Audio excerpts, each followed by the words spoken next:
नमस्कार. आज आपण FDI आकडेवारी 2024-25 बघणार आहोत.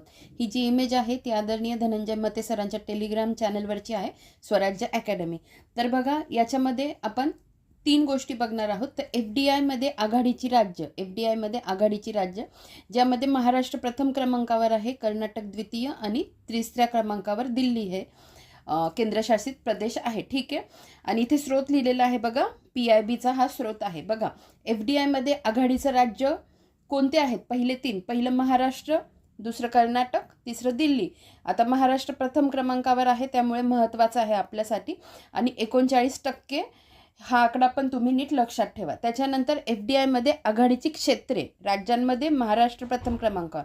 आता FDI मध्ये आघाडीचे क्षेत्रामध्ये प्रथम क्रमांकावर असणारं क्षेत्र आहे सेवा क्षेत्र, द्वितीय क्रमांकावर संगणक सॉफ्टवेअर आणि हार्डवेअर, आणि तिसऱ्या क्रमांकावर आहे व्यापार ट्रेडिंग. ठीक आहे. तर मग FDI मध्ये आघाडीचं क्षेत्र विचारलं तर कोणतं आहे? सेवा क्षेत्र, नंतर संगणक सॉफ्टवेअर आणि हार्डवेअर, आणि नंतर ट्रेडिंग. ठीक आहे. आता पुढे बघा, FDIचे प्रमुख स्रोत देश. तर पहिला देश आहे सिंगापूर, दुसऱ्या क्रमांकाचा आहे मॉरिशस, तिसऱ्या क्रमांकाचा आहे अमेरिका. ठीक आहे. FDIचे प्रमुख स्रोत देश कोणते आहेत? पहिला आहे सिंगापूर, दुसरा आहे मॉरिशस, तिसरा आहे अमेरिका. आता हे सोपं आहे सगळं लक्षात ठेवायला, त्यामुळे याच्यासाठी ट्रिक नाही आहे. एकदा आपण पुन्हा लक्षात ठेवू. आधी पहिले जे कोणते आहे ते लक्षात ठेवू.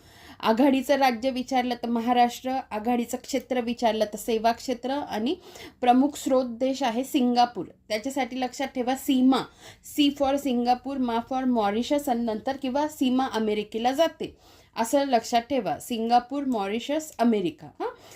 नंतर प्रत्येक याची पहिले याची जे काही आघाडीचं आहे त्याच्यात त्यांची टक्केवारी पण लक्षात ठेवा. महाराष्ट्र 39%, नंतर सेवा क्षेत्र 19% आणि सिंगापूर 30%. धन्यवाद.